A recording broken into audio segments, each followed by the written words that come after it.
शेंगा घेऊन आले.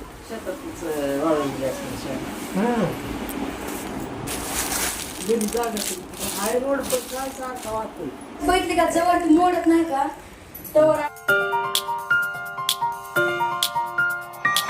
हाय हॅलो नमस्कार. आपल्या चॅनलवरच्या नवीन व्लॉगमध्ये मी वर्षा तुमचं अगदी मनापासून स्वागत करते. सकाळी सकाळी काय चाललंय बघा. इकडं मामीकडं बसता बाई शालक आम्हाली पण बघ. सायकल जातीया काय टिंग टिंग घंटी वाजती काय ऐक नाही आजूबाजूबा बाजूला हाय.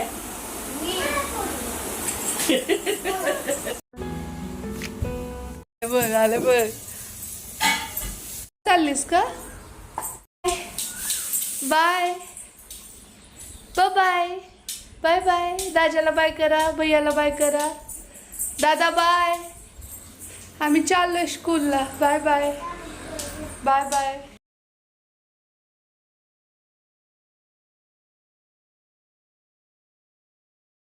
अयो किती छान किती छान. छान छान.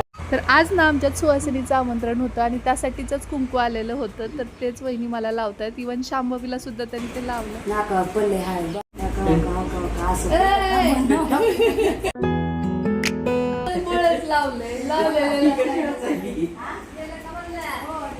शांभवीला इतकं भारी वाटत होतं ना, तर ती दाखवतच नव्हती. या बाजूला तोंड करून एकदा असं बैठली का जवळ मोडत नाही का तर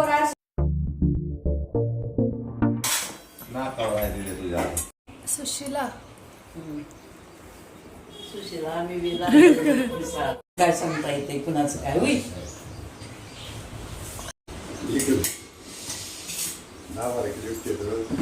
जास्त कुठलीच नको गाव.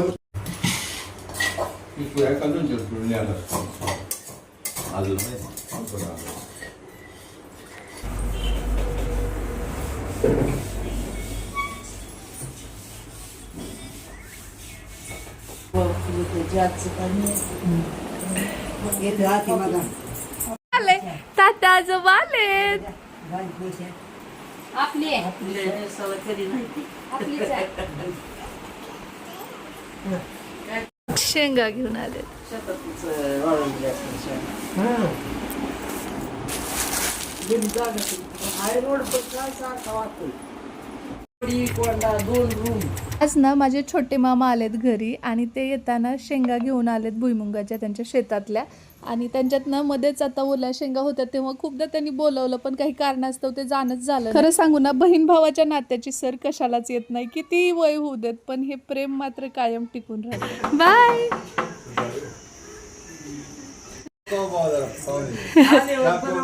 बोलायचं गप्पा छप्पा मारायच्या जायचं.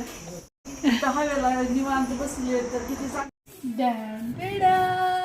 तर दिसत असेल तुम्हाला भैयासाठी हे छोटस गिफ्ट. त्याला अगोदर देते, त्याच्या रिएक्शन पण दाखवते. आता ज्याच्यासाठी हे आणलंय त्यालाच आपण अनबॉक्सिंग करायला लावूया, कारण की त्याच्या चेहऱ्यावरचा आनंद तुम्हाला सुद्धा टिपता येईल. खरं तर याच्यासोबत काय काय अटॅचमेंट आहेत किंवा कोणकोणते फीचर्स आहेत आणि हे कसं वापरायचं हे सगळंच आपण पुढे पाहणार आहोत. त्यामुळे stay tune. I like this too much. त्याच्यासोबत कोणकोणते इक्विपमेंट आलेत किंवा काय त्याच्या अटॅचमेंट आहेत त्या सगळ्या गोष्टी मी तुमच्यासोबत शेअर करते. हे आहे अगारोचं कार व्हॅक्यूम क्लीनर. मॉडेल आहे CV1077. 110 वॅटची याची कपॅसिटी असून 1 इयर वॉरंटी सोबत आपल्याला हे रिसीव्ह होतं. त्याला हा फ्लेक्झिबल पाईप मिळतो जो की नोझलचंच काम करतो. ते पुढे आपण बघणार आहोत. हे एक नोझल आपल्याला याच्यासोबत रिसीव्ह होतं. यासोबतच आपल्याला हे ब्रशवालं नोझल सुद्धा रिसीव्ह होतं, ज्याच्या मदतीने क्लिनिंग करणं खूप सोपं जातं. ते विथ डेमो आपण बघणार आहोत. कार क्लीन केल्यानंतर व्हॅक्यूम क्लीनर तर घाण होणारच. ते क्लीन करण्यासाठी हा छोटासा ब्रश आपल्याला रिसीव्ह होतो. बरोबर आपल्याला युजर मॅन्युअल आणि वॉरंटी कार्ड सुद्धा रिसीव्ह होतं. आणि हो, एक छोटीशी बॅग सुद्धा हे कॅरी करण्यासाठी आपल्याला मिळते.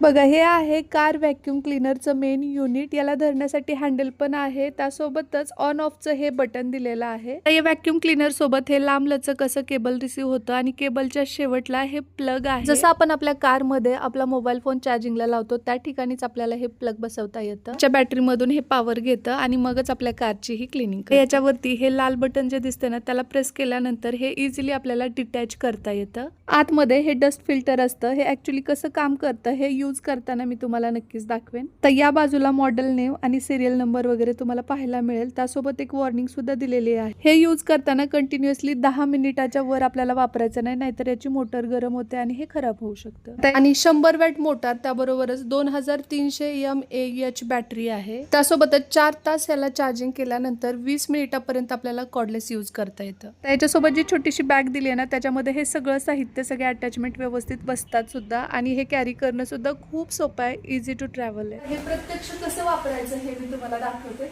तर इथं आमच्या बंधुरायाची कार आलेली आहे, तर तुम्हाला दाखवते. हे आहे व्हॅक्यूम क्लीनर आणि हे आहे त्याचं पॉवर केबल. याच्या एंडिंगला जे प्लग आहे ते आपल्या कारमध्ये अशा पद्धतीने अटॅच होतं.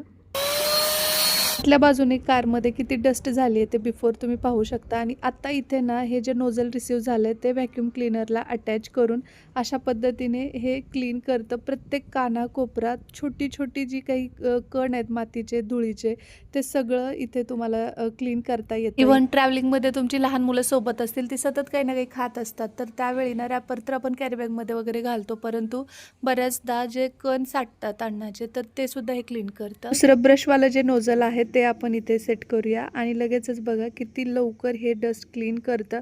सरफेसवरची घाण असू देत किंवा अतिशय फिक्स झालेली काही धूळ सीटवरती वगैरे असते, तर ती सुद्धा हे अतिशय व्यवस्थित क्लीन करतं. आता तुम्ही प्रत्यक्ष बघूच शकताय की हे किती व्यवस्थित सगळं स्वच्छ करतं. आता जी पाईपवाली अटॅचमेंट आहे ती नोझलच्या जागी बसवली आहे. काही कानेकोपरे असे असतात तिकडे ना आपल्याला व्हॅक्यूम क्लीनर नाही डिरेक्टली पोहोचवता येत, तर या नोझलच्या मदतीने, म्हणजे पाईप हा फ्लेक्झिबल असतो, त्यामुळे अगदी कान्याकोपऱ्यामध्ये सीटच्या खाली, इकडच्या तिकडच्या बाजूला सगळीकडे हे आपल्याला मूव्ह करता येतं आणि इतकं क्विकली ते सगळं ॲब्झॉर्ब करून घेतं. व्हॅक्यूम क्लीनरची क्लिनिंग करण्यासाठी रेड बटन प्रेस केलं की हे असं डिटॅच होतं आणि याच्यामध्ये जी काही डस्ट जमा झाली आहे तर ती आपल्याला आता रिमूव्ह करून घ्यायची आहे. आता याच्यामधलं डस्ट फिल्टर काढल्याबरोबर जी काही धूळ घाण जमा झालेली आहे किंवा जे काही या चेंबरमध्ये कलेक्ट झालेला कचरा आहे तो तुम्हीच पाहू शकताय. हा जो छोटासा ब्रश आहे त्याच्या मदतीने हे डस्ट फिल्टर आपण क्लीन करून घ्यायचंय, कारण की नेक्स्ट टाइम आपल्याला ते यूज करताना खूप जास्त बेनिफिशियल ठरतं, म्हणजे ते व्यवस्थित वर्क करतं आणि पुन्हा हे आपल्याला अटॅच सुद्धा करता येतं. तर अशा पद्धतीने कार चकाचक क्लीन झालेली आहे आणि पाहू शकताय तुम्ही मागच्या बाजूने सुद्धा, म्हणजे कुठेही काही धूळ वगैरे राहिलेली नाही. तर तुम्हाला सुद्धा जर एखादं छानसं व्हॅक्यूम क्लीनर हवं असेल कारसाठी तर हे बेस्ट आहे, रिझनेबल आहे आणि त्यापेक्षा महत्त्वाचं म्हणजे कमी एफर्ट्समध्ये अगदी क्विकली हे आपण यूज करू शकतो. अतिशय उत्तम आहे. मी तर 10 on 10 याला मार्क्स देईन. भैयाचा रिव्ह्यू तर थोड्या वेळाने सांगतेच. जर तुम्हाला सुद्धा हे मागवायचं असेल तर याची लिंक मी डिस्क्रिप्शन बॉक्समध्ये देते, तिथे जाऊन तुम्ही हे नक्की परचेस करू शकता आणि बेस्ट आहे आणि छान पण आहे. सो भैयाला विचारू आपण त्याला कसं वाटलंय ते आणि त्याची कार क्लीन झाली आहे की नाही, का उगीच असं. गाडी साफ करण्यामध्ये सर्वात जास्त अडचण असते ती म्हणजे इंटरनल, आणि ते व्हॅक्यूम क्लीनर असल्यामुळं गाडीत पडलेले कण, धूळ सगळं ॲब्सॉर्ब करत असल्यामुळं सहजासहजी आणि कमी वेळात आणि अतिशय स्वच्छ अशी गाडी आपल्याला करता येते. आता शांभवीची लुडबुड शूटिंगच्या दरम्यान पण तुम्ही बघितली आहेच. कार तर मस्त निघाली आहे. बरं, शेतातले आंबे वगैरे उतरवून आणलेले आहेत, तर ते आंबे पिकू घालायचेत आणि त्यासाठीच आता मुलांची लगबग चालली आहे. जुने आंबे जे पिकलेले आहेत ते बाजूला करण्याची. झालं, तिला भूक लागली असेल म्हणून मग शांभवीसाठीचा इथे खाऊ पण बनवून घेतला. आप करा. असं करायचं, इकडे बघा.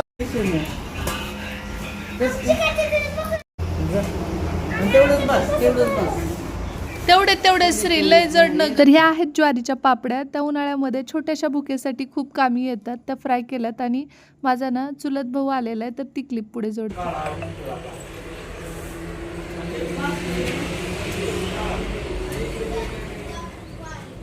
डबा घेऊन यायचं नसतंय तसं. गावाकडे इतकं ऊन आहे ना, कसलं ऊन आहे बापरे. तोंड बाहेर काढवा आणि इतकं माहिती का, म्हणजे पाणी लहान मुलांना वगैरे तर विचारायलाच नको, जपायला इतकं लागायला लागलं ना. आणि शांभवी तर कंटिन्युअसली पाण्यावरतीच आहे, दुसरं काही नकोच असंच चाललंय तिचं. तर आता वहिनींना मेहंदी लावायची आहे. सकाळीच मेहंदी भिजत घातली होती, तर आता ती लावायची आहे. तर म्हणजे कसं स्वतःला तितकं व्यवस्थित लावता येत नाही, तर मी लावून देते.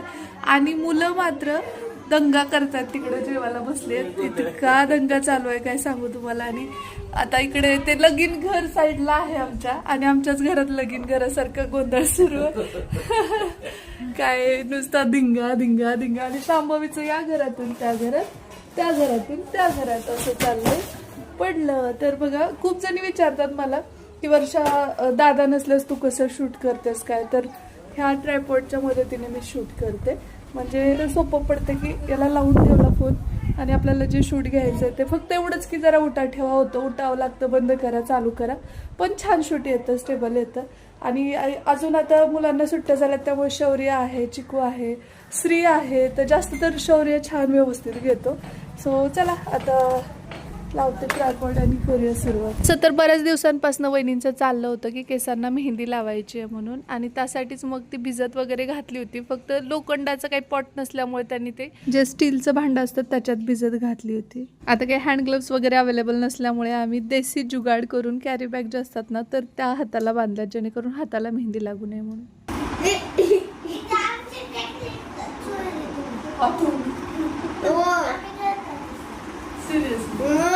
आम्ही शेतात माती काढायची असली तेव्हा आता आज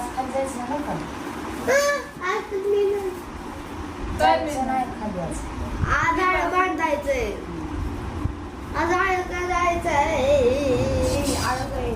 शौर्य या इकडं, शौर्य त्याला असं किंवा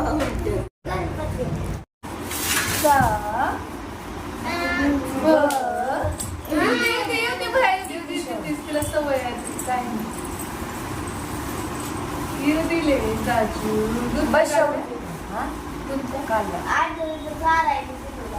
तिकडून आली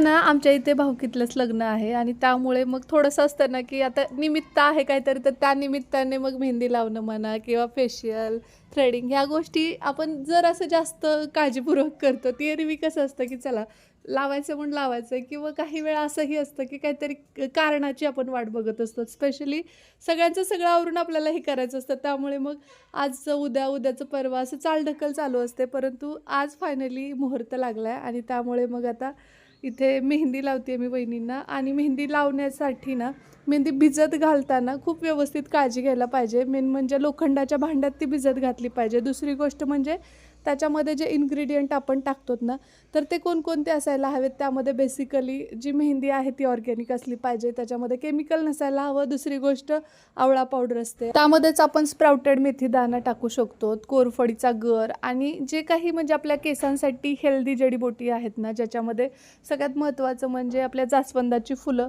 तर ती प्रत्येक सीझनमध्ये अवेलेबल असतीलच असं नाही. त्यामुळे मग सावलीमध्ये ती छान सुकवायची आणि त्याला परत मिक्सरमध्ये फिरवून घेऊन त्याची पावडर पण बनवू शकतो आपण, म्हणजे कसलंही केमिकल नसतं त्याच्यामध्ये. सो अशा काही गोष्टी असतात. मी माझी जी काही मेहंदी आहे ती कशी लावते किंवा काय काय त्याच्यामध्ये इन्ग्रेडियंट टाकते याचा सेपरेट एक व्हिडिओ आपण केलेला आहे आपल्या चॅनलवरती. तुम्हाला हवा असेल तर मी त्याची लिंक देते, तुम्ही नक्की पाहू शकता. दिसत असेल बघा तुम्हाला मेहंदी लावून झाली आमची. एवढ्या गोंधळामध्ये मी पूर्ण व्हिडिओ जो आहे तो टाइम लॅप्स शूट केला. त्याचं कारण इतका दंगा, तुम्हाला आमचा कुणाचाच आवाज आला नसता, कारण की मुलं इतकी मस्ती करतात. सो आत्ता मेहंदी लावून झाली आहे, थोडा वेळ ही ठेवली बहिणी, साधारण 1-2 तास, आणि त्यानंतर परत आपल्याला ती धुवायची स्टेप. आता यानंतरची जी असेल ना ती कोणती आहे वहिनी? कारण याचा एक एक्सपिरियन्स वहिनीने घेतलेला आहे. का असंच त्यांनी एकदा ठेवलं तर त्यात किती पाणी वापरलं तर परत ना ते निघतच नव्हतं. त्यामुळे याला कव्हर करणं खूप महत्वाचं आहे, कारण की तर हे मऊ पण राहतं, म्हणजे धुवायला पण सोपं जातं. आणि दुसरी महत्वाची गोष्ट म्हणजे आणि कलर जो आहे तो छान येतो. तुमच्याकडे शॉवर कॅप असेल तर ती पण तुम्ही लावू शकता. सो चला आता हेअर वॉश केल्यानंतर डिरेक्टली. आणि इकडे मुलांचं काय चाललंय बघा, धनुष्यबाणाची प्रॅक्टिस वगैरे करतात. तर उन्हाळ्यात मुलांचे हे सगळे उद्योग चालूच असतात. सो चला भेटूया आपण यानंतरच्या पुढच्या ब्लॉगमध्ये. तुम्हाला व्हिडिओ आवडला असेल तर लाईक करा, शेअर करा आणि सबस्क्राईब करायला अजिबात विसरू नका. चला भेटूया आपण लवकरच उद्याच्याच नवीन ब्लॉग सोबत. तोपर्यंत जय हिंद, जय महाराष्ट्र, जय जिजाऊ, जय शिवराय.